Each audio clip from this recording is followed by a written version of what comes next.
ಈ ಕರ್ನಾಟಕದ ಒಂದು ಸಾಂಸ್ಕೃತಿಕ ರಾಜಧಾನಿಯಾಗಿರ್ತಕ್ಕಂತಹ ಮೈಸೂರಿನ ಜನರ ಎದುರು ನನ್ನ ಅನುಭವಗಳನ್ನ ತೆರೆದಿಡೋದು ನಿಜಕ್ಕೂ ಒಂದು ಅವಿಸ್ಮರಣೀಯ ಗಳಿಗೆ ಅಂತ ನಾನು ಅನ್ಕೊಳ್ತೇನೆ.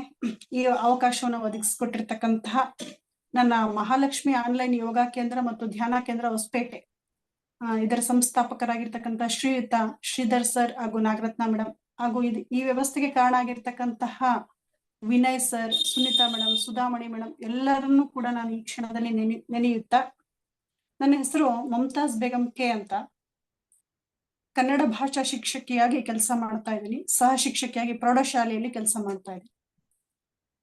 ಹಡಗಲಿ ತಾಲೂಕಿನಲ್ಲಿ ನಾನು ಕೆಲಸ ಮಾಡ್ತಾ ಇದ್ದೀನಿ. ನಾನು ಇರ್ತಕ್ಕಂಥದ್ದು ಹರಪನಹಳ್ಳಿಯಲ್ಲಿ. ಇಷ್ಟು ನನ್ನ ಒಂದು ಪರಿಚಯ ಸಾಕು ಅಂತ ಅನ್ಕೊಳ್ತೇನೆ. ಪರಿಚಯ ಮಾಡ್ಕೊಳ್ತಕ್ಕಂಥ ದೊಡ್ಡ ವ್ಯಕ್ತಿ ಕೂಡ ನಾನಲ್ಲ, ಸಾಮಾನ್ಯ ಶಿಕ್ಷಕಿ. ಸರಿ, ನಾನು ಧ್ಯಾನಕ್ಕೆ ಬಂದು ಸುಮಾರು 11 ತಿಂಗಳು ಅಷ್ಟೇ ಆಗಿರೋದು. ಈ ಸೆಪ್ಟೆಂಬರ್ ಬಂದ್ರೆ 1 ವರ್ಷ ಪೂರ್ಣ ಆಗುತ್ತೆ. ಈ ಧ್ಯಾನಕ್ಕೆ ಬರೋಕ್ಕೆ ಏನ್ ಕಾರಣ ಅಂದ್ರೆ, ಸೆಪ್ಟೆಂಬರ್ ನಲ್ಲಿ ಮಹಾಲಕ್ಷ್ಮಿ ಆನ್ಲೈನ್ ಯೋಗ ಕೇಂದ್ರದಲ್ಲಿ ಮಂಡಲ ಧ್ಯಾನವನ್ನ ಮಾಡಿದ್ವಿ. 41 ದಿನಗಳ ಮಂಡಲ ಧ್ಯಾನವನ್ನ ಮಾಡಿದ್ವಿ.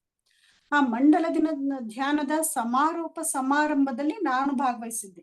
ಅಲ್ಲಿ ಧ್ಯಾನಾರ್ಥಿಗಳು ಧ್ಯಾನ ಮಾಡಿರ್ತಕ್ಕಂತಹ 41 ದಿನದ ಅನುಭವವನ್ನು ಅವ್ರು ಹಂಚ್ಕೊಳ್ತಾ ಇದ್ರು. ಅವರು ಅಸಾಧಾರಣವಾಗಿರ್ತಕ್ಕಂಥ ಅನುಭವಗಳನ್ನ ಹಂಚ್ಕೊಂಡಾಗ ನನಗೆ ಇದು ಸಾಧ್ಯನಾ ಅಂತ ಒಂದು ಪ್ರಶ್ನೆ ಮೂಡಿತ್ತು ಮನಸ್ಸಿನಲ್ಲಿ. ಈ ರೀತಿಯಾಗಿರ್ತಕ್ಕಂತಹ ಅವಿಸ್ಮರಣೀಯ, ಅದು ಅಗಾಧವಾದ ಸಾಧನೆಗಳು ಕೇವಲ 41 ದಿನ ಧ್ಯಾನದಲ್ಲಿ ಸಾಧ್ಯನಾ? ನನ್ನಲ್ಲಿ ಒಂದು ಪ್ರಶ್ನೆ ಮೂಡಿತ್ತು. ಆಗ ನಾನು ಯಾಕೆ ಈ ಪ್ರಯತ್ನ ಮಾಡಬಾರ್ದು ಅಂತೇಳಿ ತಿರ್ಗಾ ದಿನ ಬೆಳಗ್ಗೆಯಿಂದನೇ ನಾನು ಧ್ಯಾನಕ್ಕೆ ಕೂಡ್ಬೇಕು ಅಂತ ಯೋಚನೆ ಮಾಡಿದೆ. ಆಗ ನನ್ನ ಹಿನ್ನೆಲೆ ಅಥವಾ ನನ್ನ ಧರ್ಮ ಯಾವುದು ಕಾರಣಕ್ಕೆ ಬರಲಿಲ್ಲ. ಕೇವಲ ಧ್ಯಾನ ಇದಷ್ಟೇ ನನ್ನ ಕಣ್ಮುಂದೆ ಇದ್ದಿದ್ದು. ಯಾವಾಗ್ಲಾದ್ರೂ ಒಂದ್ಸರಿ ಅನಿಸ್ತಾ ಇತ್ತು, ನಾನು ಕುವೆಂಪುನ ಪದ್ಯ ಓದ್ಬೇಕಾದ್ರೆ, ಅಡಿಗರ ಪದ್ಯ ಓದ್ಬೇಕಾದ್ರೆ, GSS ಅವರ ಪದ್ಯ ಓದ್ಬೇಕಾದ್ರೆ, ಮಧುರ ಚೆನ್ನ ಅವರ ಪದ್ಯಗಳನ್ನ ನಾನು ಹೇಳ್ಬೇಕಾದ್ರೆ ತರಗತಿಯಲ್ಲಿ, ಈ ಪದ್ಯಗಳು ಕವಿಯಿಂದ ಸುಮ್ಮನೆ ಬಂದಿಲ್ಲ, ಅವರ ಅನುಭವದಿಂದ, ಅವರ ಅಂತರಂಗದ ಒಳನೋಟದಿಂದ, ಅವರು ಧ್ಯಾನದಲ್ಲಿ ಲೀನವಾದಾಗ ಮಾತ್ರ ಈ ಸಾಲುಗಳನ್ನ ಕವಿ ಉಚ್ಚರಿಸಲು ಸಾಧ್ಯ ಆಯ್ತು, ಕವಿಗೆ ಈ ಸಾಲು ಒಳೆಯಲು ಸಾಧ್ಯ ಆಯ್ತು ಅಂತ ನನಗೆಲ್ಲೋ ಒಂದ್ ಕಡೆಗೆ ಯಾವಾಗ್ಲೂ ಅನಿಸ್ತಾ ಇತ್ತು. ಈ ಮಟ್ಟದ ಅನುಭವ ಒಂದು ಅಂತರಂಗದ ಒಳನೋಟ ಅದು ಹೇಗೆ ಸಾಧ್ಯ ಅಂತ ನನಗೆ ಪ್ರತಿನಿತ್ಯ ಅನಿಸ್ತಾ ಇತ್ತು. ಉದಾಹರಣೆಗೆ, ತೆರೆದಿದೆ ಮನೆ, ಓ ಬಾ ಅತಿಥಿ, ಓ ನನ್ನ ಚೇತನ, ಆಗುನಿಯ ನಿಕೇತನ, ಆಮೇಲೆ ಇಂಥ ಹಲವಾರು ಪದ್ಯಗಳು. ಯಾವ ಮೋಹನ ಮುರಳಿ ಕರೆಯಿತು, ಈಗ ಅಡಿಗರ ಪದ್ಯ, ಮಧುರ ಚೆನ್ನ ಅವರ ಪದ್ಯ, ಬೆಳಕು ಅಂತಕ್ಕಂಥ ಪದ್ಯ, GSS ಅವರ ಪದ್ಯ, ಕಾಣದ ಕಡಲಿಗೆ ಅಂಬಲಿಸಿದೆ ಮನ ಅಂತಕ್ಕಂಥ ಪದ್ಯ. ಈ ಎಲ್ಲ ಪದ್ಯಗಳು, ಈ ಎಲ್ಲ ಕವನಗಳು ಕವಿಗೆ ಯಾವ ಸಂದರ್ಭದಲ್ಲಿ ಒಡಮೂಡಿರುವುದು ಅಂತೇಳಿ ನನ್ನ ಜಿಜ್ಞಾಸೆ ಅಂದ್ರೆ, ಅವನು ಅಂತರಂಗದಲ್ಲಿ ಇಣುಕಿದಾಗ, ತನ್ನನ್ನು ತಾನು ಅರಿತಾಗ ಮಾತ್ರ, ಒಳ ತಿಳಿವನ್ನು ಹೆಚ್ಚಿಸಿಕೊಂಡಾಗ ಮಾತ್ರ ಈ ರೀತಿಯಾಗಿರ್ತಕ್ಕಂತಹ ಕವನಗಳ ಸೃಜನೆ ಸಾಧ್ಯ ಅಂತೇಳಿ ನನಗೆ ಅನಿಸ್ತಾ ಇತ್ತು. ಹಾಗೆ ನನಗೆ ಇದು ಒಂದು ಭಾಗ್ಯ ಬಂದಿದೆಯಲ್ಲ, ನಾನು ಯಾಕೆ ಪ್ರಯತ್ನ ಮಾಡಬಾರ್ದು ಅಂತ ಅಂದಿನಿಂದ ಪ್ರಯತ್ನ ಮಾಡಕ್ ಶುರು ಮಾಡಿದೆ. ಸುಮಾರು 1 ತಿಂಗಳು 1.5 ತಿಂಗಳು ಇರ್ಬೋದು, ನನಗೆ ಆಲೋಚನೆಗಳು ನಿಲ್ತಾನೆ ಇಲ್ಲ. ಬರೀ ಆಲೋಚನೆ, ಏಕಾಗ್ರತೆ ಬರ್ತಾನೆ ಇಲ್ಲ, ಮನಸ್ಸು ಏಕಾಗ್ರತೆನೆ ಬರ್ತಾ ಇಲ್ಲ. ಒಂದು ನಿದ್ದೆಗೆ ಹೋಗ್ಬಿಡ್ಬೇಕು, ಇಲ್ಲ ಅಂದ್ರೆ ಬರೀ ಆಲೋಚನೆಗಳೇ ಬರಬೇಕು. ಕಣ್ಣು ತೆರೆದಾಗ ಬರ್ದೇ ಇರೋ ಆಲೋಚನೆಗಳು, ಕಣ್ಣು ಮುಚ್ಚಿದಾಗ ಸಾಕಷ್ಟು ಆಲೋಚನೆಗಳು. ಏನು ನಮ್ಮ ಮನಸ್ಸು ಇಷ್ಟೊಂದು ಕಸದ ಗೂಡಾಗ್ಬಿಟ್ಟಿದೆಯಲ್ಲ, ಕಸದ ತೊಟ್ಟೆ ಆಗಿದೆಯಲ್ಲ ಅಂತ ನನಗೆ ಅವಾಗ ಅನಿಸ್ತಾ ಇತ್ತು, ಕಣ್ಣು ಮುಚ್ಚಿದಾಗ ಅನಿಸ್ತಾ ಇತ್ತು. ಓ, ಇಷ್ಟೊಂದು ಕಸವನ್ನ, ಇಷ್ಟೊಂದು ಕೊಳೆಯನ್ನ ನನ್ನೊಳಗೆ ನಾನು ಇಟ್ಕೊಂಡಿದ್ನ ಅಂತ ಪ್ರಶ್ನೆ ಮೂಡೋದಕ್ಕೆ ಶುರುವಾಯ್ತು ನನಗೆ. ಸುಮಾರು 2 ತಿಂಗಳ ನಂತರ ನನಗೆ ಏಕಾಗ್ರತೆ ಬರೋದಕ್ಕೆ ಶುರುವಾಯ್ತು. 4:25 ಬೆಳಗಿನ ಬ್ರಾಹ್ಮಿ ಮುಹೂರ್ತದಲ್ಲಿ 5:25 ಧ್ಯಾನ ಇರುತ್ತೆ. ಮಹಾಲಕ್ಷ್ಮಿ ಆನ್ಲೈನ್ ಕೇಂದ್ರ ಹೊಸಪೇಟೆ. ನಂತರ 5:25 7 ಗಂಟೆವರೆಗೂ ಯೋಗ ಇರುತ್ತೆ. ನಾನು 4:25 ನಾನು ತರಗತಿಯಲ್ಲಿ ಸೇರ್ಪಡೆಯಾದಾಗ ಕರ್ನಾಟಕದ ವಿವಿಧ ಮೂಲೆಗಳಿಂದ ಬರ್ತಕ್ಕಂಥ ಪ್ರಸಿದ್ಧ ಪಿರಮಿಡ್ ಮಾಸ್ಟರ್ಗಳು ಎಷ್ಟು ಚಂದ ನಮ್ಮನ್ನ ಅವರು ಇನ್ವಾಲ್ವ್ಮೆಂಟ್ ಮಾಡ್ಕೊಳ್ತಾರೆ ಅಂತಂದ್ರೆ, ನಮ್ಗೆ ಆ ಧ್ಯಾನ ಮುಗಿದ್ಮೇಲೆ ಅನ್ಸುತ್ತೆ, ಕೇವಲ 1 ಗಂಟೆ ಆಯ್ತಾ, ಇಷ್ಟು ಬೇಗ ಆಗೋಯ್ತಾ ಟೈಮು, ನಮ್ಗೆ 1 ಗಂಟೆ ಕೂತೇ ಇಲ್ಲ ಅಂತ ಅನ್ಸುತ್ತೆ. ಬರೀ 5 ನಿಮಿಷ 10 ನಿಮಿಷ ಅಷ್ಟೇ ಕೂತಿದೀವೇನೋ ಅಂತ ಅನ್ಸುತ್ತೆ. ಅವ್ರು ಹೇಳ್ತಕ್ಕಂಥ ಪ್ರತಿಯೊಂದು ಮಾತುಗಳು, ಅವ್ರು ಹೇಳ್ತಕ್ಕಂಥ ಗೈಡೆಡ್ ಮೆಡಿಟೇಷನ್ ಅದೆಲ್ಲ ನನಗೆ ಬಹಳ ಇಷ್ಟ ಆಗ್ತಾ ಇತ್ತು. ನಂತರ ಒಂದು 6 ರಿಂದ 7 ತಿಂಗಳು ಆಗಿರ್ಬೋದು. ಒಂದ್ಸರಿ ಮೊನ್ನೆ 6 ರಿಂದ 7 ತಿಂಗಳಲ್ಲ, ಬಹುಶಃ 8 ತಿಂಗಳು ಅಂತ ಅನ್ಸುತ್ತೆ, ಬೆಂಗಳೂರಿಗೆ ನಾನು ಬೌದ್ಧ ಪೂರ್ಣಿಮೆಗೆ ಹೋಗಿದ್ದೆ.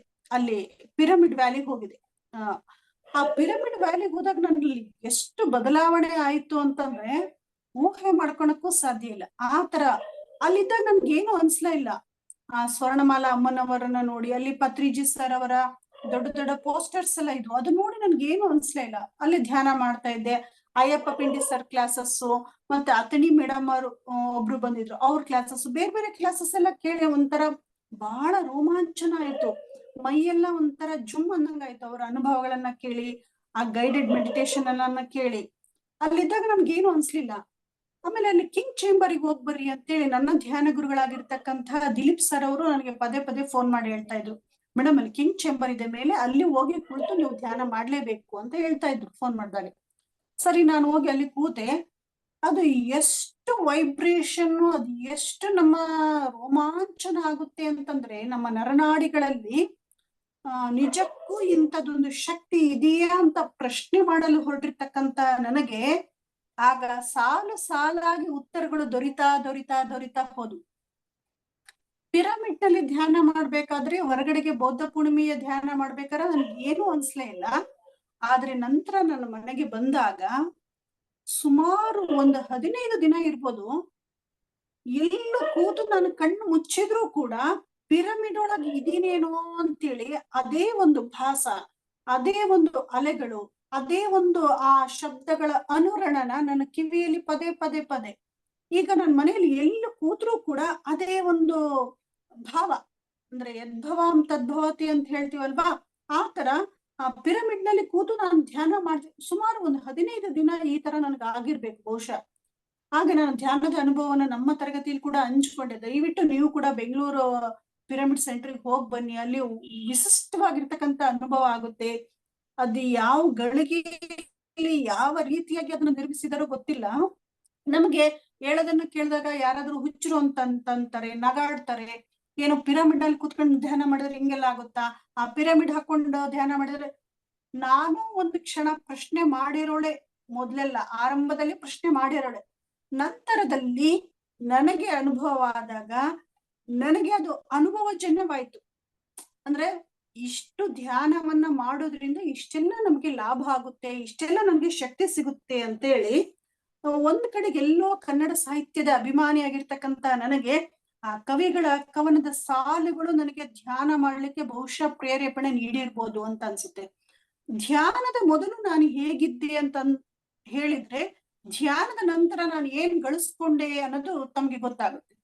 ನೋಡ್ರಿ, ನನಗೆ ಮೊದ್ಲು ಪಾಠ ಮಾಡೋದಂದ್ರೆ ಇಷ್ಟ, ಉಪನ್ಯಾಸ ಕೊಡೋದು ಇಷ್ಟ, ಭಾಷಣ ಮಾಡೋದಿಷ್ಟ, ಏನಾದ್ರು ಬರೆಯೋದಿಷ್ಟ, ಕವನ ಬರೆಯೋದಿಷ್ಟ, ಸಾಹಿತ್ಯದಲ್ಲಿ ತೊಡಕೊಳ್ಳೋದಿಷ್ಟ. ಅಡಿಗೆ ಮಾಡೋದಂತೂ ಖಂಡಿತ ಇಷ್ಟ ಇರ್ತಿರ್ಲಿಲ್ಲ. ಯಾವಾಗ ಮದ್ವೆ ಆದ್ಮೇಲೆ ಕೂಡ ನನ್ಗೆ ಅಡಿಗೆ ಮಾಡೋದು ಇಷ್ಟ ಇರ್ಲಿಲ್ಲ.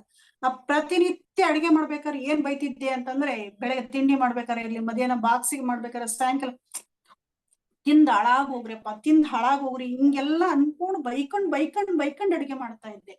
ನಾನು ಯಾವಾಗ ಬೆಂಗಳೂರಿನ ಬೌದ್ಧ ಪೂರ್ಣಿಮೆಗೆ ಧ್ಯಾನಕ್ಕೆ ಹೋಗ್ಬಂದ, ಅಲ್ಲಿ ಮೇಡಮ್ ಅವರು ಒಂದ್ ಮಾತು ಹೇಳಿದ್ರು, ಸ್ವರ್ಣಮಾಲಾ ಮೇಡಮ್ ಅವರು, ಪ್ರತಿನಿತ್ಯ ನಾವು ಆಹಾರವನ್ನ ತಯಾರಿಸ್ಬೇಕಾದ್ರೆ ಮಹಿಳೆಯರು ನಾನು ತಯಾರಿಸುತ್ತಿರುವುದು ಪ್ರಸಾದ ಅನ್ಕೋಬೇಕು. ಆ ನಮ್ಮ ಭಾವನೆ ಹೆಂಗಿರುತ್ತೋ ಮನಸ್ಸಿನಲ್ಲಿ ಅದೇ ರೀತಿಯಾಗಿ ಊಟ ಮಾಡಿರ್ತಕ್ಕಂತಹ ನಮ್ಮ ಕುಟುಂಬಸ್ಥರ ಮನಸ್ಸಿನಲ್ಲೂ ಕೂಡ ಅದೇ ಭಾವ ಬರುತ್ತೆ ಅಂತ ಅಂದ್ರು. ನಾನು ಅದನ್ನ ಯಾಕೆ ಪ್ರಯತ್ನ ಮಾಡಬಾರ್ದು ತಡಿ ಅಂತೇಳಿ, ಆ ಬೌದ್ಧ ಪೂರ್ಣಿಮೆ ಆದ ನಂತರ ಬಂದ ನಂತರ ನನ್ನ ಮನೇಲಿ ಅಡಿಗೆ ಮಾಡ್ಬೇಕಾದ್ರೆ ನನಗೆ ಇಷ್ಟ ಇಲ್ದಿದ್ರು ಕೂಡ ಅದರಲ್ಲಿ ಸಂಪೂರ್ಣವಾಗಿ ನಾನು ತೊಡಕೊಳ್ತಾ ಇದ್ದೆ. ತೊಡಕೊಂಡು ಒಂದ್ ಬಿಟ್ಟು 2 ಅಡ್ಗೆ ಹೆಚ್ಚಿಗೆ ಮಾಡೋದು, ಆ ಅಡ್ಗೆ ಮಾಡಿದ್ಮೇಲೆ ಅವ್ರಿಗೆ ಮತ್ತೆ ಹಾಲು ಹಾಕೊಡೋದು, ಮತ್ತೆ ನೀರ್ ಹಾಕೊಡೋದು, ಇನ್ನ ಸ್ವಲ್ಪ ನೀಡ್ಲೇನ್ರಿ, ಇನ್ನ ಸ್ವಲ್ಪ ಬಡಿಸ್ಲೇನ್ರಿ, ನಿನ್ಗೇನ್ ಬೇಕು ಪಾಪು, ಮಗಳಿಗೆ ಕೇಳೋದು, ಮಗು ಕೇಳೋದು, ಗಂಡ ಕೇಳೋದು, ಏನ್ ಬೇಕು ಅವ್ರಿಗೆಲ್ಲ ಕೇಳಿ ಮಾಡ್ಕೊಡೋದು. ಅದು ಯಾಕೆ ಆ ರೀತಿ ಬದಲಾವಣೆ ಬಂತು ನನಗೆ ಗೊತ್ತಿಲ್ಲ. ಈಗ ಬಹಳ ನಾನು ಇಷ್ಟಪಟ್ಟು ಖುಷಿಯಿಂದ ಸಂಪೂರ್ಣವಾಗಿ ಅಡಿಗೆಯಲ್ಲಿ ತೊಡಕೊಂಡು ಅದನ್ನ ಪ್ರಸಾದದ ರೀತಿಯಲ್ಲಿ ನಾನು ಅವ್ರಿಗೆ ಮಾಡಿ ಬಡಿಸ್ತೀನಿ. ಇದು ಒಂದು ಮಹತ್ತರ ಬದಲಾವಣೆ ಅಂತ ನನಗನ್ಸುತ್ತೆ. 16 ವರ್ಷದಿಂದ ಅಡಿಗೆ ಮಾಡ್ತಾ ಇರೋ ನನಗೆ ಆ ಅಡಿಗೆಯಲ್ಲಿ ಮಾತ್ರ ಯಾವತ್ತೂ ಇನ್ವಾಲ್ವ್ಮೆಂಟ್ ಇರ್ತಾನೆ ಇರಲಿಲ್ಲ. ಪಾಠ ಮಾಡು ಅಂದ್ರೆ, ಉಪನ್ಯಾಸ ಮಾಡು ಅಂದ್ರೆ ಬೆಳಗ್ಗಿಂದ ಸಾಯಂಕಾಲವರೆಗೂ ಮಾಡಾಕ್ಬಿಡ್ತೀನಿ, ಎಲ್ಲ ಮಾಡ್ತಿರ್ತೀನಿ. ಆದ್ರೆ ಅಡಿಗೆ ಅಂದ್ರೆ ನನಗೆ ಗ್ಯಾಸ್ ಮುಂದೆ ಹೋಗ್ಬೇಕಂದ್ರೆ ಬೇಸರ ಅನಿಸ್ತಾ ಇತ್ತು. ಈಗ ಖಂಡಿತ ಬೇಸರ ಅನ್ಸಲ್ಲ. ಎಷ್ಟು ಜನ ಬಂದ್ರು ಅಡಿಗೆ ಮಾಡಾಕ್ಬಿಡ್ತೀನಿ ಅಂತ ಅನ್ಸುತ್ತೆ. ಜೊತೆಗೆ ವಿತ್ ಅದರಲ್ಲಿ ಇನ್ವಾಲ್ವ್ಮೆಂಟ್ ಆಗಿ ಸಂಪೂರ್ಣವಾಗಿ ತೊಡಗಿಸಿಕೊಳ್ಳುವುದರ ಮೂಲಕ ಅಡ್ಗೆ ಮಾಡ್ತೀನಿ. ಮತ್ತೆ ಮನೆ ಪ್ರತಿ ಒಂದು ಕೆಲಸವನ್ನು ಮಾಡ್ಬೇಕಾದ್ರೆ ನನಗೆ ಬೇಸರ ಅನಿಸ್ತಾ ಇತ್ತು. ನಾನು ಎಂಪ್ಲಾಯ್ ಆಗಿರೋದ್ರಿಂದ, ನಮ್ಮ ಮನೆಯವರು ಉದ್ಯೋಗಸ್ಥರಾಗಿರೋದ್ರಿಂದ ಕೆಲಸ ಮಾಡ್ಬೇಕಾದ್ರೆ, ಅಡ್ಗೆ ಮಾಡ್ಬೇಕಾದ್ರೆ ಎಲ್ಲೋ ಬೇಸರ ಬರ್ತಾ ಇತ್ತು. ನಾನ್ ಮಾತ್ರ ಯಾಕೆ ಮಾಡ್ಬೇಕು ಇದನ್ನ, ನಾನ್ ಮಾತ್ರ ಯಾಕೆ ಬಟ್ಟೆ ಮಡ್ಚ್ಬೇಕು, ನಾನ್ ಮಾತ್ರ ಯಾಕೆ ಪಾತ್ರೆ ಎಲ್ಲ ನೀಟಾಗಿಡ್ಬೇಕು, ನಾನ್ ಮಾತ್ರ ಮನೆಯೆಲ್ಲ ಯಾಕೆ ಕ್ಲೀನಾಗಿ, ಈ ತರ ಪ್ರಶ್ನೆಗಳು ಸಾಕಷ್ಟು ಬಾರಿ ನನ್ನ ಮನಸ್ಸಲ್ಲಿ ಬಂದು ಹೋಗಿದ್ದು ಉಂಟು. ಆದ್ರೆ ನನ್ಗೆ ಇತ್ತೀಚೆಗೆ ಏನಾಗಿದೆ ಅಂತಂದ್ರೆ, ಇದು ನಾನೇ ಮಾಡ್ಬೇಕು, ಇದು ನಾನ್ ಮಾಡಿದ್ರೆ ಮಾತ್ರ ಸರಿಯಾಗೋದು, ಈ ತರ ಸಂಪೂರ್ಣ ಕೆಲಸದಲ್ಲಿ ಸಂಪೂರ್ಣವಾಗಿ ತೊಡಗಿಸ್ಕೊಳ್ತಕ್ಕಂತ ಒಂದು ಭಾವ ನನ್ಗೆ ಬಂದಿದೆ. ಅಂದ್ರೆ ಅದನ್ನ ಹೊರೆ ಅನ್ಕೊಳಲ್ಲ, ಅದನ್ನ ಬಹಳ ಪ್ರೀತಿಯಿಂದ ಕೆಲಸವನ್ನ ಪ್ರೀತಿಸ್ಲಿಕ್ಕೆ ಶುರು ಮಾಡಿದೀನಿ. ಮನೆಯ ಕೆಲಸ ಇರ್ಬೋದು, ಜೊತೆಗೆ ಶಾಲೆಯ ಕೆಲಸ ಇರ್ಬೋದು, ಜೊತೆಗೆ ಉಪನ್ಯಾಸ ಇರ್ಬೋದು, ಅಡಿಗೆ ಕೆಲಸ ಇರ್ಬೋದು.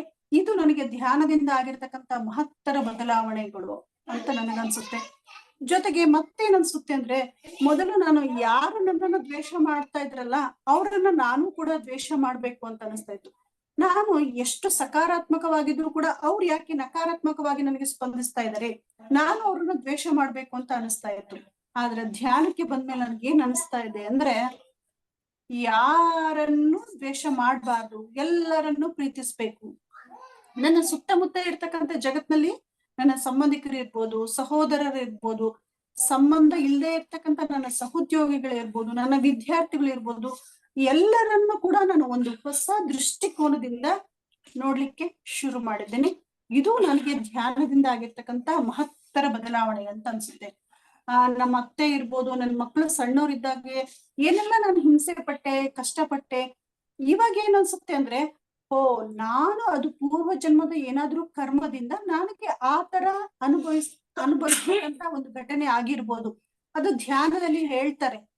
ಹಾಗಾಗಿ ನಾನು ಅದನ್ನೆಲ್ಲ ಸಕಾರಾತ್ಮಕವಾಗಿ ತೆಗೆದುಕೊಳ್ತಾ ಬಂದೆ. ಎಲ್ಲರನ್ನ ಪ್ರೀತಿಸ್ತಕ್ಕಂತಹ, ಜಗವೆಲ್ಲ ನಗುತ್ತಿರಲಿ ಜಗದಳು ನನಗಿರಲಿ, ನಾನಳಲು ಜಗವೆನ್ನ ಎತ್ತಿಕೊಳ್ಳದೆ. ಇಡೀ ಜಗತ್ತು ನಗ್ತಾ ಇರ್ಲಿ, ಎಲ್ಲ ಏನ್ ಕಷ್ಟ ಬಂದ್ರು, ಏನ್ ದುಃಖ ಬಂದ್ರು ನನಗಿರ್ಲಿ ಅಂತೇಳಿ ಜಗತ್ತನ್ನ ಪ್ರೀತಿಸಕ್ಕೆ ನಾನು ಶುರು ಮಾಡಿದ್ದೀನಿ. ಜೊತೆಗೆ ನಾನು ವಿದ್ಯಾರ್ಥಿಗಳಿಗೂ ಕೂಡ ನಾನು ಪ್ರತಿದಿನ ನನ್ನ 10 ನಿಮಿಷ ನನ್ನ ತರಗತಿಗೆ ಹೋಗೋದ್ಕಿಂತ ಮುಂಚೆ ನಾನು ಹೇಳ್ಬಿಟ್ಟಿರ್ತೀನಿ, ಸರ್ ಒಂದ್ ಕ್ಲಾಸ್ ಆದ್ಕೂಳೆ ಮತ್ತೆ ಇನ್ನೊಂದ್ ಸರ್ ಬರೋಷ್ಟೊತ್ತಿಗೆ 10 ನಿಮಿಷದಲ್ಲಿ ಅವ್ರು ಧ್ಯಾನ ಮಾಡ್ಕೊಂಡ್ಬಿಡ್ಬೇಕು. ಎಸ್ 1 ವರ್ಷದಿಂದ ಮಕ್ಕಳು ಕೂಡ ಧ್ಯಾನ ಮಾಡ್ತಾ ಇದ್ದಾರೆ. ಅವ್ರಿಗೆ ಮನೆಯಲ್ಲಿ ಕೂಡ ನಾನು ಧ್ಯಾನ ಮಾಡ್ಬೇಕು ಅಂತ ಹೇಳಿದ್ದೀನಿ. 8ನೇ ತರಗತಿ ಮಕ್ಕಳು, 9ನೇ ತರಗತಿ ಮಕ್ಕಳು ಮತ್ತು 10ನೇ ತರಗತಿ ಮಕ್ಕಳು. ಇದರಿಂದ ನನಗೆ ಎಷ್ಟು ಉತ್ತಮವಾಗಿರ್ತಕ್ಕಂಥ ಫಲಿತಾಂಶ ಬಂದಿದೆ ಅಂದ್ರೆ, ಮಕ್ಳಿಗೆ ಕೇಳ್ತೀನಿ, ನಿಮ್ಗೆ ಧ್ಯಾನ ಮಾಡ್ತಾ ಇದ್ದೀರಲ್ಲ ಏನ್ ಅನ್ಸ್ತಾ ಇದೆ ಮಿಸ್? ಯಾರ ಜೊತೆಗೂ ನಮ್ಗೆ ಸಿಟ್ ಮಾಡ್ಕೋಬೇಕು ಅಂತ ಅನ್ಸಲ್ಲ, ಯಾರನ್ನು ಹೊಡಿಬೇಕು ಅನ್ಸಲ್ಲ. ಆಮೇಲೆ ಅವ್ರಿಗೆ ಹಾಸ್ಟೆಲ್ ಇದ್ದಾರೆ ಮಕ್ಕಳು, ಹಾಸ್ಟೆಲ್ ಅಲ್ಲಿ ರಾತ್ರಿ ಒಬ್ಬೊಬ್ರು ಎದ್ದು ಹೋಗ್ಬೇಕಾದ್ರೆ ಭಯ ಆಗ್ತಿತ್ತಂತ ಅವ್ರಿಗೆ. ಮಿಸ್ ಈಗ ನಮ್ಗೆ ಭಯ ಆಗ್ತಾ ಇಲ್ಲ ಮಿಸ್, ನಾವು ರಾತ್ರಿ 12 ಗಂಟೆಗೆ ಎದ್ರು, 3 ಗಂಟೆಗೆ ಎದ್ರು ನಮ್ಗೆ ಭಯ ಆಗ್ತಾ ಇಲ್ಲ, ನಾವು ಧ್ಯಾನ ಮಾಡ್ತಾ ಇರೋದ್ರಿಂದ. ಯಾವಾಗ ಬೇಕು ಆವಾಗ್ಲೇ ನಾವು ಧ್ಯಾನ ಕೂತ್ಬಿಡ್ತೀವಿ ಮಿಸ್. ಸರಿ, ಈ ಬಾರಿ 10ನೇ ತರಗತಿಯಿಂದ ಹೋಗಿರ್ತಕ್ಕಂಥ ಮಕ್ಳಿಗೆ ಕೇಳಿದೆ, ನಿಮಗೆ ವರ್ಷ ಪೂರ್ತಿ ನಾನು ಧ್ಯಾನ ಮಾಡ್ಸಿದಲ್ಲ, ಏನಾದ್ರೂ ಉಪಯೋಗ ಆಯ್ತಾ ಅಂತ. ಖಂಡಿತ ಮಿಸ್, 100% ನನಗೆ ಉಪಯೋಗ ಆಯ್ತು. ನಾನು ಶನಿವಾರ ಸಾಮೂಹಿಕ ಧ್ಯಾನ ಮಾಡಿಸ್ತೀವಿ ನಾವು. ಪ್ರತಿನಿತ್ಯ ತರಗತಿಯಲ್ಲಿ 10 ನಿಮಿಷ ಧ್ಯಾನ ಮಾಡಿಸ್ತೇನೆ. ಮತ್ತೆ ಮನೆಯಲ್ಲಿ ಹೋಗಿ ಧ್ಯಾನ ಮಾಡ್ಬೇಕು, ಅವ್ರು ಬೆಳಗ್ಗೆನೂ ಧ್ಯಾನ ಮಾಡ್ಬೇಕು, ಸಾಯಂಕಾಲನೂ ಧ್ಯಾನ ಮಾಡ್ಬೇಕು. ಆ ಮಕ್ಕಳು ಎಷ್ಟು ಉತ್ತಮವಾಗಿರ್ತಕ್ಕಂಥ ಫಲಿತಾಂಶ ಹೇಳಿದ್ರು ಅಂದ್ರೆ, ನನ್ನ ಕನ್ನಡ ಪೇಪರ್ ಬರಿತಾ ಇದ್ದಾರೆ, ಅವ್ರಿಗೆ ಎಲ್ಲೋ ಒಂದ್ ಕಡೆಗೆ ಪ್ರಶ್ನೆ ಮೂಡಿದೆ. ಮಲ್ಟಿಪಲ್ ಚಾಯ್ಸ್ ಮಾಡ್ಬೇಕಾದ್ರೆ ಪ್ರಶ್ನೆ ಮೂಡಿದೆ. ಯಾವ್ದು ಉತ್ತರ ಅಂತ ಹೇಳಿ ಪ್ರಶ್ನೆ ಮೂಡಿದಾಗ ಅವರು ಒಂದ್ ಕ್ಷಣ, 1 ನಿಮಿಷ ಅಥವಾ 2 ನಿಮಿಷ ಕಣ್ ಮುಚ್ಕೊಂಡಿದ್ದಾರೆ. ಕಣ್ ಮುಚ್ಕೊಂಡು ಧ್ಯಾನಸ್ಥ ಸ್ಥಿತಿಯಲ್ಲಿ ಕೂತಾಗ ಅವ್ರಿಗೆ ಹಲವಾರು ಉತ್ತರಗಳ ನಡುವೆ ಒಂದೇ ಉತ್ತರ ಉಳಿತಂತೆ. ಒಂದೇ ಉತ್ತರ ಉಳಿದ ಆ ಉತ್ತರವನ್ನ ಸರಿ ಮಾಡಿ ಬಂದಿದ್ದಾರೆ ಮಕ್ಕಳು. 120 ಮೇಲೆ 6 ಜನ ಮಕ್ಕಳು ತಗೊಂಡಿದ್ದಾರೆ. 33 ವಿದ್ಯಾರ್ಥಿಗಳಲ್ಲಿ ಹೈಯೆಸ್ಟ್ ಅಂದ್ರೆ 124 ತಗೊಂಡಿದ್ದಾಳೆ ಒಬ್ಬ ವಿದ್ಯಾರ್ಥಿನಿ. ಅವರೆಲ್ಲ ಪ್ರತಿನಿತ್ಯ ಧ್ಯಾನ ಮಾಡ್ತಾ ಇದ್ವಿ, ಇದರಿಂದ ನಮ್ಗೆ ಉಪಯೋಗ ಆಯ್ತು ಅಂತೇಳಿ ಒಂದು ಸಕಾರಾತ್ಮಕ ಒಂದು ಯೋಚನೆಯನ್ನ, ಸಕಾರಾತ್ಮಕ ಆಲೋಚನೆಯನ್ನ ನನ್ನ ಮುಂದೆ ತೆರೆದಿಟ್ರು. ಜೊತೆಗೆ ಈ ಧ್ಯಾನವನ್ನ ನಾನು ಸಂಪೂರ್ಣವಾಗಿ ಮಕ್ಕಳಿಗೆ ತೊಡಗಿಸ್ಕೊಳ್ಳಕ್ಕೆ ಅವರು ನನಗೆ ಪ್ರೇರಣೆಯಾದ್ರು, ದಾರಿದೀಪ ಆದ್ರು ಅಂತ ಹೇಳ್ಬೋದು. ಆಮೇಲೆ ನನಗೆ ಧ್ಯಾನದಿಂದ ವೈಯಕ್ತಿಕವಾಗಿ ಏನಾಗಿದೆ ಅಂತಂದ್ರೆ, ನಾನು ಅಧ್ಯಯನದಲ್ಲಿ ಯಾವ ಪುಸ್ತಕ ಓದ್ತಾ ಇರ್ತೀನಿ, ಮೊದಲು ಪುಸ್ತಕದಲ್ಲಿದೆ ಒಂದು ಪೆನ್ ಇಡ್ತಾ ಇದ್ದೆ ಅಥವಾ ಪೆನ್ಸಿಲ್ ಇಡ್ತಾ ಇದ್ದೆ ಅಥವಾ ಪೇಜ್ ಮಡ್ಚ್ತಾ ಇದ್ದೆ, ಅಥವಾ ಅಲ್ಲೊಂದು ದಾರ ಇರುತ್ತೆ, ಆ ದಾರ ಹಾಕ್ತಾ ಇದ್ದೆ ಎಷ್ಟನೇ ಪೇಜ್ ಗದೀನಿ ಅಂತ ಹೇಳಿ.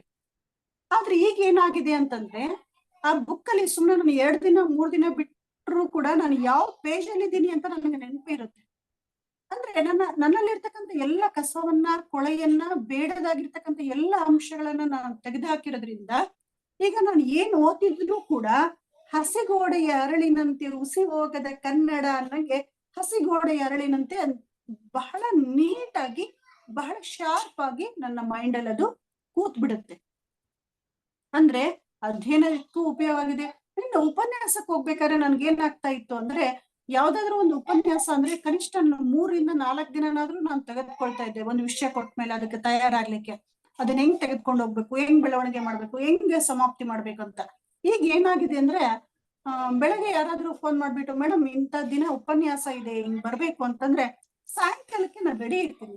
ಯಾಕೆ ಅಂತಂದ್ರೆ ಮೈಂಡ್ ಖಾಲಿ ಇದೆ.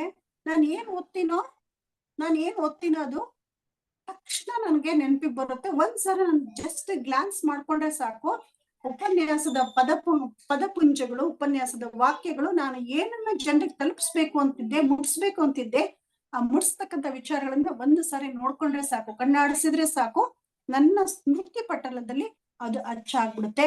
ಇದು ಧ್ಯಾನ ನನಗೆ ಮಾಡಿರ್ತಕ್ಕಂತಹ ಮಹತ್ತರವಾಗಿರ್ತಕ್ಕಂಥ ಉಪಕಾರ ಅಂತ ನಾನು ಭಾವಿಸ್ತೇನೆ.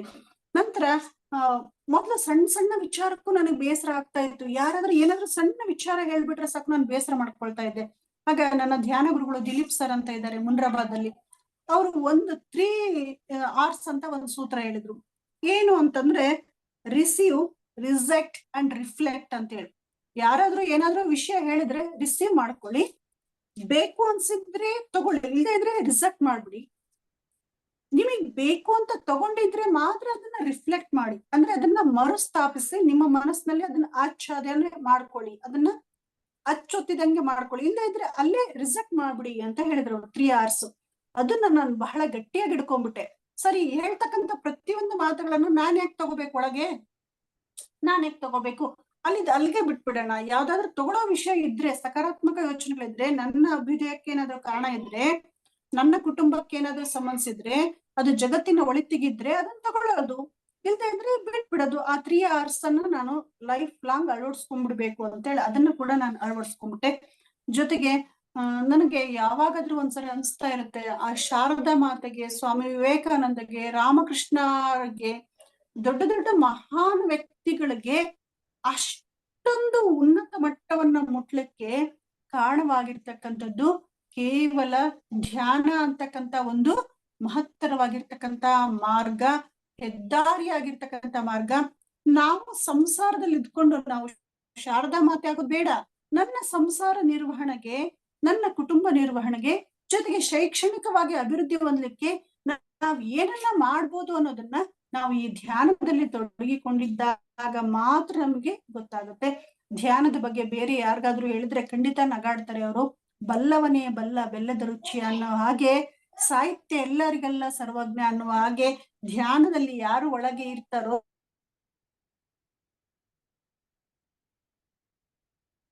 ಅಲ್ಲೇ ನಮ್ಗೆ ನಗಿಸ್ತಾರೆ, ನಗಾಡ್ತಾರೆ. ನಾನ್ ಧ್ಯಾನಕ್ಕೆ ಕೂತ್ರೆ ಮೇಡಮ್ ಅವ್ರು ನಿದ್ದೆ ಮಾಡಕ್ ಶುರು ಮಾಡಿದ್ರು ಅಂತ ನಾನ್ ತಲೆ ಕೆಡ್ಸ್ಕೊಳಕ್ ಹೋಗಲ್ಲ. ಎಲ್ಲ ಪ್ರಶ್ನೆಗಳಿಗೂ ನಾನು ಉತ್ತರ ಕೊಡ್ಲೇಬೇಕಂತಿಲ್ಲ. ನನ್ನ ಕಾರ್ಯಗಳು, ನನ್ನ ಅಭ್ಯುದಯ ಆ ಪ್ರಶ್ನೆಗಳಿಗೆ ಉತ್ತರ ಆಗಿರ್ಬೇಕು. ಅವರ ಪ್ರಶ್ನೆಗಳಿಗೆ ನಾನ್ ಯಾಕೆ ಉತ್ತರ ಕೊಡ್ಬೇಕು? ಜಸ್ಟ್ ರಿಸೆಕ್ಟ್ ಅಷ್ಟೇ. ಹಾಗಾಗಿ ನಾನು ಅದ್ರ ಬಗ್ಗೆ ತಲೆ ಕೆಡ್ಸ್ಕೊಳಕ್ ಹೋಗಲ್ಲ. ಆಮೇಲೆ ಕೆಲವೊಂದ್ ಸಾರಿ ನಾನು ಧ್ಯಾನಕ್ಕೆ ಕೂತಾಗ ಏನಾಗುತ್ತೆ ಅಂತಂದ್ರೆ, ಅದ್ಭುತವಾಗಿರ್ತಕ್ಕಂತಹ ಕವನಗಳು ಧ್ಯಾನದಲ್ಲಿ ಮೂಡ್ ಬರ್ತವೆ, ಅದ್ಭುತವಾಗಿರ್ತಕ್ಕಂಥ ಪದಪುಂಜಗಳು ಸಿಗ್ತವೆ ನನಗೆ ಧ್ಯಾನದಲ್ಲಿದ್ದಾಗ. ಅಂದ್ರೆ ಇಷ್ಟು ವರ್ಷ, 44 ವರ್ಷಗಳ ಕಾಲ ನನ್ನೊಳಗೆ ನಾನು ಇಣಿಕಿ ನೋಡುವುದನ್ನ ಮರ್ತು ಬಿಟ್ಟಿದ್ದೆ. ಎಲ್ಲ ಒಂದ್ ಕಡೆಗೆ ಈ ಮಹಾನ್ ಶಕ್ತಿಯನ್ನ, ಈ ಅಮೃತದ ಸವಿಯನ್ನ ಸವಿಯಕ್ಕೆ ನಾನು ಇದರಿಂದ ವಂಚಿತಳಾಗಿದ್ದೆ. ಅದೇನ್ ಸೌಭಾಗ್ಯನೋ ಏನೋ, ಪ್ರತಿದಿನ 4 ಗಂಟೆ 25 ನಿಮಿಷಕ್ಕೆ ಆನ್ಲೈನ್ ಯೋಗ ಕೇಂದ್ರದಿಂದ ನಮಗೆ ಮಹಾಲಕ್ಷ್ಮಿ ಆನ್ಲೈನ್ ಯೋಗ ಕೇಂದ್ರದಿಂದ ಧ್ಯಾನದ ಒಂದು ಲಿಂಕ್ ಕಳಿಸ್ತಾರೆ. ಪ್ರಸಿದ್ಧ ಧ್ಯಾನ ತಜ್ಞರನ್ನ ಕರೆಸಿ ನಮ್ಗೆ ಮೆಡಿಟೇಷನ್ ಮಾಡಿಸ್ತಾರೆ. ಮೊದಲೆಲ್ಲ ನನಗೆ ಗೈಡೆಡ್ ಮೆಡಿಟೇಷನ್ ಬೇಕಾಗಿತ್ತು. ಈ ಇತ್ತೀಚೆಗೆ ಒಂದು 3 ತಿಂಗಳಿಂದ ಗೈಡೆಡ್ ಮೆಡಿಟೇಷನ್ ಏನು ಬೇಕಾಗಿಲ್ಲ. ಒಂದು ಸಾರಿ ನಾನು ಧ್ಯಾನಕ್ಕೆ ಕೂತ್ ಬಿಟ್ರೆ ಏಕಾಗ್ರತೆ ತಾನಾಗಿನೇ ಬಂದ್ಬಿಡುತ್ತೆ. ಮೊದಲು ಆಲೋಚನೆಗಳ ಸಂಗ್ರಾಮ, ಆಲೋಚನೆಗಳ ಕಲಹ, ಆಲೋಚನೆಗಳ ಜೊತೆಗೆ ಗುದ್ದಾಡ್ಬೇಕಾಗಿತ್ತು ನಾನು. ಈಗ ಒಂದು ಸಾರಿ ನಾನು ಕಣ್ಣು ಮುಚ್ಚಿ ಕೈ ಬೆರಳುಗಳನ್ನ ಈ ತರ ಮಾಡ್ಕೊಂಡ್ಬಿಟ್ರೆ ನಾನು ಧ್ಯಾನಕ್ಕೆ ಬಂದ್ಬಿಡ್ತೇನೆ. ಎಲ್ಲೂ ಕೂಡ ನನ್ನ ಮನ್ಸು ಆ ಕಡೆ ಈ ಕಡೆ ಎಲ್ಲೂ ಕೂಡ ಓಲಾಡೋದಿಲ್ಲ, ಎಲ್ಲೂ ಕೂಡ ಅಲ್ಗಾಡೋದಿಲ್ಲ.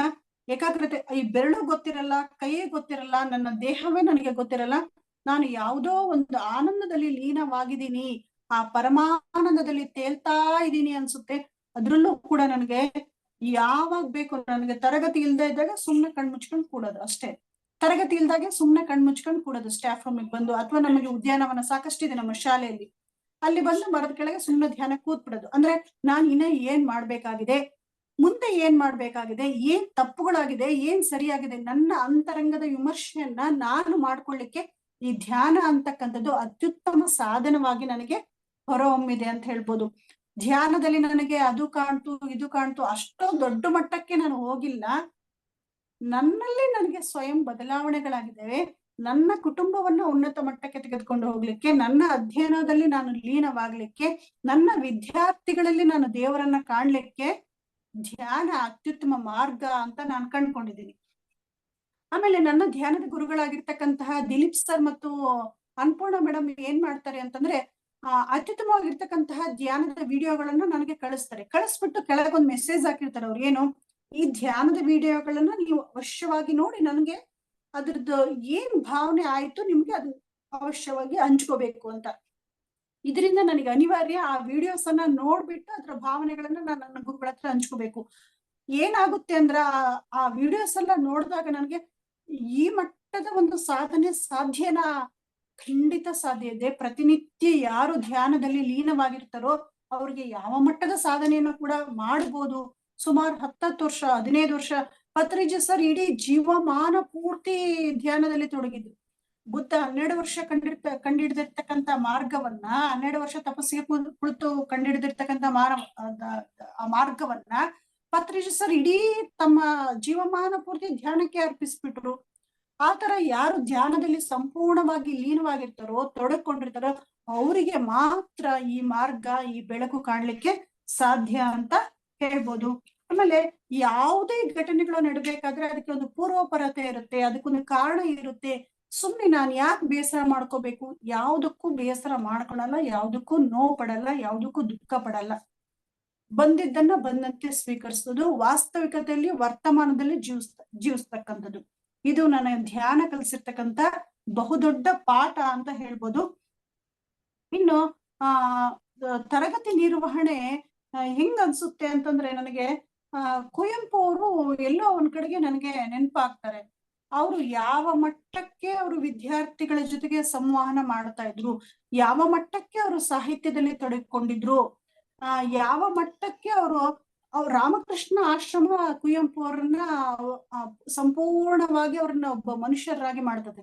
ಬಹುಶಃ ಮೈಸೂರಿನಲ್ಲಿರ್ತಕ್ಕಂಥ ನೀವೇ ಪುಣ್ಯಾತ್ಮರು. ರಾಮಕೃಷ್ಣ ಮಠ ಇದೆ, ಉದಯ ರವಿ ಇದೆ, ನಮ್ಮ ಕುವೆಂಪು ಇರ್ತಕ್ಕಂಥ ಉದಯ ರವಿ ಮನೆ ಇದೆ. ಆ ಮೈಸೂರಿನಲ್ಲಿ ಅಡ್ಡಾಡ್ಬೇಕಾದ್ರೆ ನನಗೆ ಮೈ ಎಲ್ಲ ರೋಮಾಂಚನ ಆಗ್ತಾ ಇತ್ತು. ಇಲ್ಲಿ ಜನ ಎಷ್ಟು ಪುಣ್ಯ ಮಾಡಿದಾರಲ್ಲಪ್ಪ, ಇಂಥ ಒಬ್ಬ ಮಹಾನ್ ಕವಿಯನ್ನ ಪಡೆದಿದ್ದಾರೆ. ಈ ಕುವೆಂಪು ಅಡ್ಡಾಡಿರೋ ನೆಲದಲ್ಲಿ ನಾನು ಅಡ್ಡಾಡ್ತಾ ಇದ್ದೀನಲ್ಲ. ನಮ್ಮ ರಾಮಾಯಣ ದರ್ಶನ ಬರ್ದಿರ್ತಕ್ಕಂಥ ಕುವೆಂಪು ಅಡ್ಡಾಡಿರ್ತಕ್ಕಂಥವ್ರು, ಜ್ಞಾನಪೀಠ ಮೊಟ್ಟ ಮೊದಲ ಜ್ಞಾನಪೀಠ ಕೊಟ್ಟಿರ್ತಕ್ಕಂಥವ್ರು, ಹೀಗೆ ಏನೆಲ್ಲ ಅನಿಸ್ತಾ ಇತ್ತು ನನಗೆ. ಅವರು ಈ ಮಟ್ಟಕ್ಕೆ ಬೆಳಿಬೇಕು ಅಂದ್ರೆ ರಾಮಕೃಷ್ಣ ಮಠ ಕಾರಣ. ರಾಮಕೃಷ್ಣ ಮಠದಲ್ಲಿ ಅವ್ರಿಗೆ ಏನ್ ಸಿಗುತ್ತೆ ಅಂದ್ರೆ, ಅವ್ರಿಗೆ ಒಂದು ಆಧ್ಯಾತ್ಮಿಕ ಬೆಳಕು ಸಿಗುತ್ತೆ, ಒಂದು ಆಧ್ಯಾತ್ಮಿಕ ಜ್ಯೋತಿ ಸಿಗುತ್ತೆ. ಅವರು ಕೆಲಸದಲ್ಲಿ ಯಾವ ಕೆಲಸದಲ್ಲಿ ತೊಡಗಿರ್ತಾರೋ, ಪಾಠದ ಕೆಲಸ ಇರ್ಬೋದು, ಸಾಹಿತ್ಯದ ಕೆಲಸ ಇರ್ಬೋದು, ಇನ್ನು ದಾಂಪತ್ಯದ ಜೀವನ ಇರ್ಬೋದು, ಸಂಪೂರ್ಣವಾಗಿ ತೊಡಗಿಸಿಕೊಳ್ತಕ್ಕಂತಹ ಒಂದು ಭಾವ ರಾಮಕೃಷ್ಣ ಮಠ ಆ ಧ್ಯಾನ ಅವರಿಗೆ ಒದಗಿಸ್ಕೊಡುತ್ತೆ. ಹಾಗಾಗಿ ನಾನು ಪದೇ ಪದೇ ನನ್ನ ಬದುಕಿಗೆ ಬಹುದೊಡ್ಡ ಪ್ರೇರಣೆ ಆಗಿರ್ತಕ್ಕಂಥ ಕುವೆಂಪು ಅವ್ರನ್ನ ನೆನ್ಸ್ಕೊಳ್ತೀನಿ. ಧ್ಯಾನ ಅವರ ಮೇಲೆ ಯಾವ ರೀತಿ ಪ್ರಭಾವವನ್ನು ಬೀರ್ತು, ನನಗೂ ಅದೇನೋ ಹುಡುಕಾಡ್ತಾ ಇರ್ತಕ್ಕಂಥ ಬಳ್ಳಿ ಕಾಲಿಗೆ ಸಿಕ್ಬಿಡ್ತು ಅಂತ ಹೇಳ್ತಾರಲ್ಲ, ಆ ರೀತಿಯಾಗಿ ಧ್ಯಾನ ಸಿಕ್ಕಿದೆ. ಖಂಡಿತವಾಗಿ ನಾನು ಇದನ್ನ ಸದುಪಯೋಗ ಪಡಿಸ್ಕೊಳ್ತೇನೆ. ಜೀವಮಾನ ಪೂರ್ತಿ ನಾನು ಧ್ಯಾನದಲ್ಲಿ ಲೀನವಾಗ್ತೇನೆ. ಬೆಳಗ್ಗೆ ಸಾಯಂಕಾಲ ಕೂಡ ಧ್ಯಾನ ಮಾಡಿದ್ರು ಕೂಡ ಸಾಯಂಕಾಲ ಧ್ಯಾನದಿಂದ ನನಗೆ ಅಷ್ಟು ಮೈಂಡ್ ಕ್ಲಿಯರ್ ಆಗಿ ನಾನು ಇನ್ವಾಲ್ವ್ಮೆಂಟ್ ಆಗ್ಲಿಕ್ಕೆ ಆಗ್ತಾ ಇಲ್ಲ. ಆದ್ರೆ ಬೆಳಗಿನ ಧ್ಯಾನ, ಬ್ರಾಹ್ಮಿ ಮುಹೂರ್ತದ ಧ್ಯಾನ ಏನಿದೆಯಲ್ಲೋ ಅದು 1 ಗಂಟೆ ನನ್ನ ಮೈಯನ್ನು ಪೂರ್ತಿ ಕಲ್ಲಾಗಿಸಿರುತ್ತೆ. ಅದರಲ್ಲಿ ಸಂಪೂರ್ಣವಾಗಿ ತೊಡಗಿಕೊಂಡಾಗ ಇಡೀ ದಿನ ನಾನು ಚೈತನ್ಯ ಭರಿತಳಾಗಿರ್ತೇನೆ. ಆಮೇಲೆ ಸಂಪೂರ್ಣವಾಗಿ ನಾನು ಸಮಾಜಕ್ಕಾಗಿ ಏನಾದ್ರೂ ಮಾಡ್ಬೇಕು, ಈ ಜಗತ್ತಿಗಾಗಿ ಏನಾದ್ರೂ ಮಾಡ್ಬೇಕು, ನನ್ನ ವಿದ್ಯಾರ್ಥಿಗಳಿಗಾಗಿ, ಕುಟುಂಬಕ್ಕಾಗಿ ಅಲ್ಲೊಂದು ಶಕ್ತಿ ಬರುತ್ತೆ ಅಂತ ನನಗನ್ಸುತ್ತೆ. ಮೊದ್ಲೆಲ್ಲ ನಂಬ್ತಾ ಇರ್ಲಿಲ್ಲ, ಈಗ ನನಗೆ ಅದು ಅನುಭವ ಆಗಿರೋದ್ರಿಂದ ನಾನು ಅದನ್ನ ನಂಬಲೇಬೇಕಾಗಿದೆ. ಆಮೇಲೆ ಧ್ಯಾನದಿಂದ 1-2-3 ಸಾರಿ ನಾನು 1-2 ಘಟನೆಗಳನ್ನ ಹೇಳ್ತೀನಿ, ಸಣ್ಣ ಸಣ್ಣ ಘಟನೆಗಳು. 1-2 ಸಾರಿ ಏನಾಯ್ತು ಅಂತಂದ್ರೆ ನಮ್ಮ ಶಾಲೆಗೆ ಹಿಂದಿನ ಸಾರಿ 10th ರೆಕಾರ್ಡ್ಸ್ ಎಲ್ಲ ನೋಡ್ಲಿಕ್ಕೆ ಸರ್ಸ್ ಬಂದಿದ್ರು. ನನ್ನ 3 man ಕಮಿಟಿ ಅಂತ ಬರ್ತಾರೆ, ಹೈಸ್ಕೂಲ್ HM ಸರ್ಸ್ ಬರ್ತಾರೆ, 3 ಜನ HM ಸರ್ ಬಂದಿದ್ರು. ನಾನು ಎಷ್ಟು ಹುಡುಕ್ತಾ ಇದ್ದೀನಿ, FA1, FA2, FA3, FA4 ಅಂತ 4 ರೆಕಾರ್ಡ್ಸ್ ಮಾಡ್ತೀವಿ ನಾವು, ಜೊತೆಗೆ ಘಟಕ ಪರೀಕ್ಷೆಗಳನ್ನು ಮಾಡ್ತಾ ಇದ್ದೀವಿ. ನನಗೆ FA1 ಸಿಗ್ತಾ ಇದೆ, FA3 ಸಿಗ್ತಾ ಇದೆ, FA2 ಮತ್ತು FA4 ಸಿಗ್ತಾ ಇಲ್ಲ ನನ್ನ ರೆಕಾರ್ಡ್ ಅಲ್ಲಿ. ನನಗೆ ಪೂರ್ತಿ ಬೆವತ ಹೋಗ್ಬಿಟ್ಟಿದೀನಿ, ಏನ್ ಮಾಡೋದು. ತಕ್ಷಣ ನಾನು ನಮ್ಮ ಧ್ಯಾನದ ಗುರುಗಳ ದಿಲೀಪ್ ಸರ್ ಅನ್ನು ನೆನ್ಪು ಮಾಡ್ಕೊಂಡೆ. ಅಪ್ಪಾ ಏನ್ ಮಾಡ್ಬೇಕು ಅಂತ ಕೈ ಇಚ್ಚಿಕೊಳ್ತಾ ಇದ್ದೆ ನಾನು. ಅವ್ರು ನನ್ನ ಎದುರಿ ಕೂತಿರ್ತಕ್ಕಂತ ಅವ್ರು HM ಸರ್ ಏನ್ ಕೇಳ್ಬೇಕು, ಮೇಡಮ್ FA1 ಕೊಡಿ ಅಂತಂದ್ರು, ಕೊಟ್ಟೆ. ನನ್ ನೆಕ್ಸ್ಟ್ FA2 ಕೇಳ್ಬಿಡ್ತಾರೆ ಅಂತ ನನ್ಗೆ FA3 ಕೊಡಿ ಅಂತಂದ್ರು, ಸರಿ ಕೊಟ್ಟೆ. ಸರಿ ನೀವ್ ಕ್ಲಾಸಿಗೆ ಹೋಗ್ರಿ ಮೇಡಮ್ ಅಂತಂದ್ರು. ನನಗೆ FA2 ಸಿಕ್ಕಿಲ್ಲ, FA4 ಸಿಕ್ಕಿಲ್ಲ, ಅವ್ರು ಕೇಳಿದ್ದು FA1 ಮತ್ತು FA3 ಮಾತ್ರ. ಇವ್ರು 4 ಟೆಸ್ಟ್ ಅನ್ನ ನಾವು ಶಾಲೆಯಲ್ಲಿ ಮಾಡ್ತೀವಿ, ನನಗೆ ಸಿಕ್ಕಿರ್ತಕ್ಕಂಥ ಟೆಸ್ಟ್ ಗಳನ್ನ ಮಾತ್ರ ಅವ್ರು ಕೇಳಿದರೆ. ದಿಲೀಪ್ ಸರ್ ನನಗೆ ಸಹಾಯಕ್ಕೆ ಬಂದ್ರು. ಆ ಸಂದರ್ಭದಲ್ಲಿ ನನ್ನ ಧ್ಯಾನ ನನ್ನ ಸಹಾಯಕ್ಕೆ ಬಂತು. ಇದು ಒಂದು ಸಣ್ಣ ಘಟನೆ. ಇನ್ನೊಂದು ಸಾರಿ ಏನಾಯ್ತು ಅಂತಂದ್ರೆ, ನಮ್ಮ ತವ್ರ ಮನೆ ಕೊಟ್ಟೂರಲ್ಲಿ ಒಂದು ಕಾರ್ಯಕ್ರಮ ಇತ್ತು. ತುಂಬಾ ಮಳೆ ಬರ್ತಾ ಇತ್ತು, 15 ದಿನ ಆಗಿತ್ತು ಮಳೆ ಹಿಡ್ಕೊಂಡು. ಆಗ ಬೆಳಗ ಮುಂಚೆಲೆ ನಾನು ಧ್ಯಾನ ಮಾಡ್ಬೇಕಾದ್ರೆ ಬೆಳಗಿನ ಜಾವದಲ್ಲಿ ಕೇಳ್ಕೊಂಡೆ, ಈ ದಿನ ಕಾರ್ಯಕ್ರಮ ಇದೆ, ಪಾಪ ತಮ್ಮ ಎಷ್ಟೊಂದು ಖರ್ಚು ಮಾಡ್ಕೊಂಡ್ಬಿಟ್ಟಿದ್ದಾನೆ, ಇವತ್ತೊಂದು ದಿನ ಆದ್ರೂ ಮಳೆ ಬರಬಾರ್ದು ಅಂತ ಅನ್ಕೊಂಡೆ. ನನ್ನಡಿಗೆ ನಾನೇ ಪರೀಕ್ಷೆ ಮಾಡ್ಕೊಳ್ಳೋಣ ಅಂತ ಧ್ಯಾನದಲ್ಲಿ ಅನ್ಕೊಂಡೆ ನಾನು. ಸರಿ ನೋಡ್ತೀನಿ, ರಾತ್ರಿ 10 ಗಂಟೆವರೆಗೂ ಮಳೆ ಬರ್ಲೇ ಇಲ್ಲ. ರಾತ್ರಿ 10 ಗಂಟೆಗೆ ನಾವು ಕಾರಲ್ಲಿ ಬರ್ತಾ ಇದೀವಿ, ಮಳೆ ಸುರಿತಾ ಇದೆ. ಆಗ ನಮ್ ಸರ್ ಅಂದ್ರು, ಓ ನೀನ್ ಧ್ಯಾನ ಮಾಡ್ತಾ ಇದೀಯಲ್ಲ, ಏನೋ ಆಗ್ತಾ ಇದೆ, ಆದ್ರೆ ಈ ಸಣ್ಣ ಪುಟ್ಟ ಕೆಲ್ಸಕ್ಕೆಲ್ಲ ನೀನ್ ಬಳಸ್ಕೋಬೇಡ ಇದನ್ನೆಲ್ಲ ಧ್ಯಾನನ. ಅವತ್ತು ನಮ್ ಶಾಲೆಯಲ್ಲಿ ಯಾರೋ ಬಂದಾಗ ಅಲ್ಲಿ ಬಳಸ್ಕೊಂಡೆ, ಇವತ್ ನಿಮ್ ತಮ್ಮನ್ ಫಂಕ್ಷನ್ ಅಂತ ಇಲ್ಲಿ ಬಳಸ್ಕೊಂಡೆ. ಆಗ ನನಗೆ ಗುರು ಗೋವಿಂದ ಭಟ್ರು ಶರೀಫರಿಗೆ ಹೇಳ್ತಕ್ಕಂಥ ಮಾತುಗಳು ನೆನಪಾದು. ಅಯ್ಯೋ ಶರೀಫಾ, ಇಷ್ಟು ಸಣ್ಣ ಪುಟ್ಟ ಕೆಲ್ಸಕ್ಕೆಲ್ಲ ಯಾಕೆ ನಿನ್ನ ಧ್ಯಾನದ ಶಕ್ತಿಯನ್ನ ಬಳಸ್ಕೊಳ್ತೀಯ ಅಂತೇಳಿ. ನಾನು 1-2 ಬಾರಿ ಪರೀಕ್ಷೆ ಮಾಡಿದ್ದೀನಿ. ಧ್ಯಾನ ಮಾಡೋದ್ರಿಂದ ನಮಗೆ ಸಾಧನೆ ಸಾಧ್ಯ, ಸಿದ್ಧಿ ಸಾಧ್ಯ ಅಂತ ನನಗೆ 2 ಘಟನೆಗಳಿಂದ ಅನ್ಸಿತು. ಮತ್ತೆ ನನ್ಗೇನ್ ಅನ್ಸುತ್ತೆ ಅಂತಂದ್ರೆ, ಯಾವಾಗಾದ್ರೂ ನಾನು ಒಂದ್ಸರಿ ನೆನ್ಪು ಮಾಡ್ಕೊಳ್ತಾ ಇರ್ತೀನಿ, ಓ ದಿಲೀಪ್ ಸರ್ ಹತ್ರ ಮಾತಾಡ್ಬೇಕಿತ್ತು, ನಮ್ಮ ಧ್ಯಾನದ ಗುರುಗಳು, ಈ ಭಾವನೆನ ನಾನು ಹಂಚ್ಕೋಬೇಕಿತ್ತು, ಅಥವಾ ನಮ್ಮ ತಾಯಿ ಜೊತೆ ಹಿಂಗ್ ಮಾತಾಡ್ಬೇಕಿತ್ತು, ಹಿಂಗ್ ಅನ್ಕೊಂಡು 1 ಸೆಕೆಂಡ್ ಅಥವಾ 2 ಸೆಕೆಂಡ್ ಅಲ್ಲಿ ಅವರಿಂದ ಫೋನ್ ಬಂದಿರುತ್ತೆ ನನಗೆ. ಇದು 1 ಬಾರಿ ಆಗಿಲ್ಲ, ನನಗೆ 4-5 ಬಾರಿ ಈ ಅನುಭವ ಆಗಿದೆ. ಒಂದ್ ಕ್ಷಣ ನನಗೆ ಆ ಸರ್ ಜೊತೆ ಮಾತಾಡ್ಬೇಕಿತ್ತು ಅನ್ಸ್ಬೇಕು, ಅಥವಾ ನಮ್ ತಾಯಿ ಜೊತೆಗೆ ಮಾತಾಡ್ಬೇಕಿತ್ತು. ನಾನು ಅನ್ಕೊಂಡ ಮರು ಗಳಿಗೆಯಲ್ಲಿ ಅವರಿಂದ ಫೋನ್ ಕರೆ ಬರುತ್ತೆ. ಅಂದ್ರೆ ನಾನು ಧ್ಯಾನದಲ್ಲಿ ತೊಡಗಿರೋದ್ರಿಂದ ಮಾತ್ರ ಇದು ಸಾಧ್ಯ ಅಂತ ನನಗನ್ಸುತ್ತೆ. ಕೊನೆಯದಾಗಿ ಒಂದು ಮಾತಿನಿಂದ ನನ್ನ ಅನುಭವನ ಮುಗಿಸ್ತೇನೆ. ಇನ್ನು ಮಾತಾಡೋದಾದ್ರೆ ಸಾಕಷ್ಟು ಮಾತಾಡ್ತೀನಿ, ಯಾಕಂದ್ರೆ ಕನ್ನಡ ಭಾಷಾ ಶಿಕ್ಷಕರಿಗೆ ವೇದಿಕೆ ಸಿಕ್ಕರೆ ಕೇಳ್ಬೇಕು, ಸುಮ್ಮನೆ ಮಾತಾಡ್ತಾ ಇರ್ತಾರೆ. ಓಕೆ, ಒಂದು ಮಾತಿನಿಂದ ನನ್ನ ಧ್ಯಾನದ ಅನುಭವನ ನಾನು ಮುಕ್ತಾಯ ಮಾಡ್ತೀನಿ.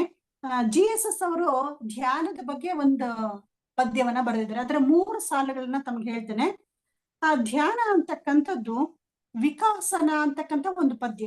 ಆ ಪದ್ಯದಲ್ಲಿ GSS ಅವರು, GS ಶಿವರುದ್ರಪ್ಪ ಅವರು, ರಾಷ್ಟ್ರಕವಿ, 3ನೇ ರಾಷ್ಟ್ರಕವಿ, ಅವರು ಈ ತರ ಹೇಳಿದ್ದಾರೆ: ದಿನವು ಧ್ಯಾನಿಪ ಭಕ್ತನೆದೆಯಲ್ಲಿ ದೈವ ತೇಜ ಪ್ರಕಾಶನ. ದಿನವು ಧ್ಯಾನಿಪ ಭಕ್ತನೆದೆಯಲ್ಲಿ ದೈವ ತೇಜ ಪ್ರಕಾಶನ.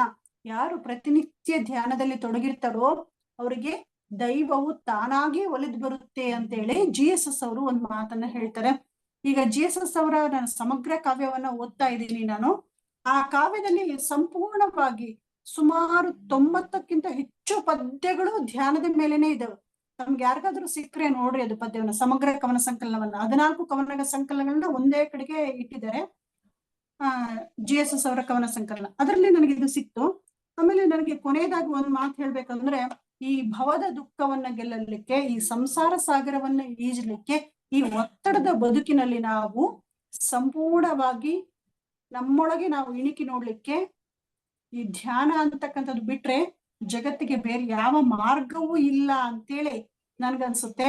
ಅವಕಾಶಕ್ಕಾಗಿ ಮೈಸೂರಿನ ಜನತೆಗೆ ಅನಂತ ವಂದನೆಗಳು. ನಮಸ್ತೆ ಮೇಡಮ್. ನಮಸ್ಕಾರ.